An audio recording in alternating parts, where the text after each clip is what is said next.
Bw'otunuulira ekibangirizo kino oyinza okulowooza nti kisaawe ky'abaana kyakuzannyiramu naye nga nedda.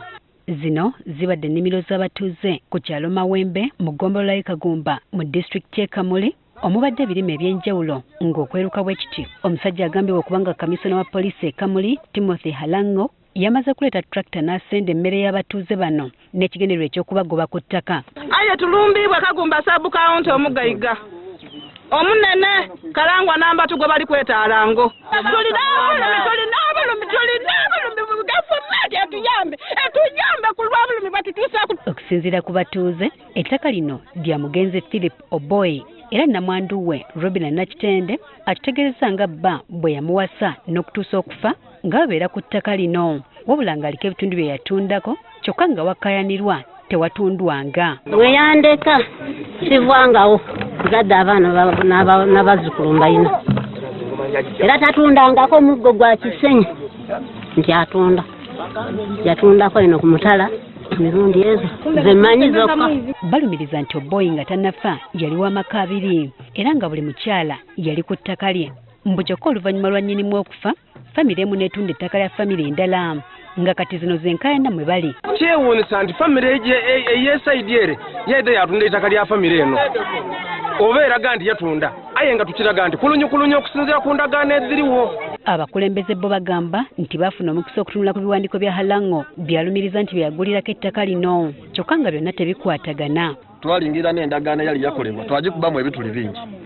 Esookera ddala eri ku stamp yero C2 ng'ate ya 2019 tulatola tuyidingi nti stamp da local government daida 2022. Ekirala mbona abantu abateeka emikono ku ndagaano y'ono bangi baali baafa dda nga nennyini ttaka akyali mulamu. Kuliko abafunga basatu beneekakasa aye nga baana baasaininga ku ndagaano eraga nti Halango yagula ettaka. Ng'ojjogolo n'okumanya lisusse yatuuse n'okuleeta tractor esende ne bakakkana ku mmere yaabwe ne boonoona. Nga poliisi tukube buli ku poliisi kalina kutuuka wano okuva enkyo. Twataamu embooli amaka batugula bugule mwoga emiti tugula bugule tuliguuna bwanki owulira tulakita ng'emazeeyo ebikata byaife eby'embooli. Okusinziira ku Bernard Kempaka ssentebe w'eggombolola y'e Kagumba bagezaako okutuukirira Halango boogerezeganye naye kyokka nakanya bakangisa mmundu gy'abatimbaganye nayo mu kiwato buli w'abeera. Twagezaako okwogera naye kyakozenga kyakugema mu kiwato kutoolayo pisto kwenda kutubingawo tusobole omuleka agye maiso. Tusobodde okwogerako ne Halango alumirizibwa okukijenya abatuuze kyokka erimwogerwako n'abyesammula. I rented from Mzee Oboy. Even before I finished paying that rent, expressed willingness to sell to me. First of all, it was 40 acres. We write in Dagano and we agree to keep it with the official on the agreement that when I complete payment, then Dagano is surrendered to me. When Mzee Oboy passes, his sons come with people that have been dealing with still with the same land and they sell to me an additional 11 acres.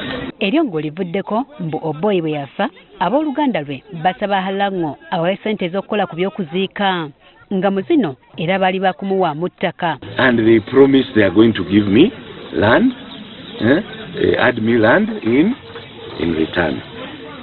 They ask for 5 million shillings. Enkaayana n'ekibba ttaka mu ggwanga oyinza okugamba nti bikyaganya okufunira eddagala ly'enkomeredde olw'okufuuka nnamulanda ng'amabeere g'embwa anti abantu bangi batuusa n'okufuuka emmomboze mu nsi yaabwe olw'ekizibu kino.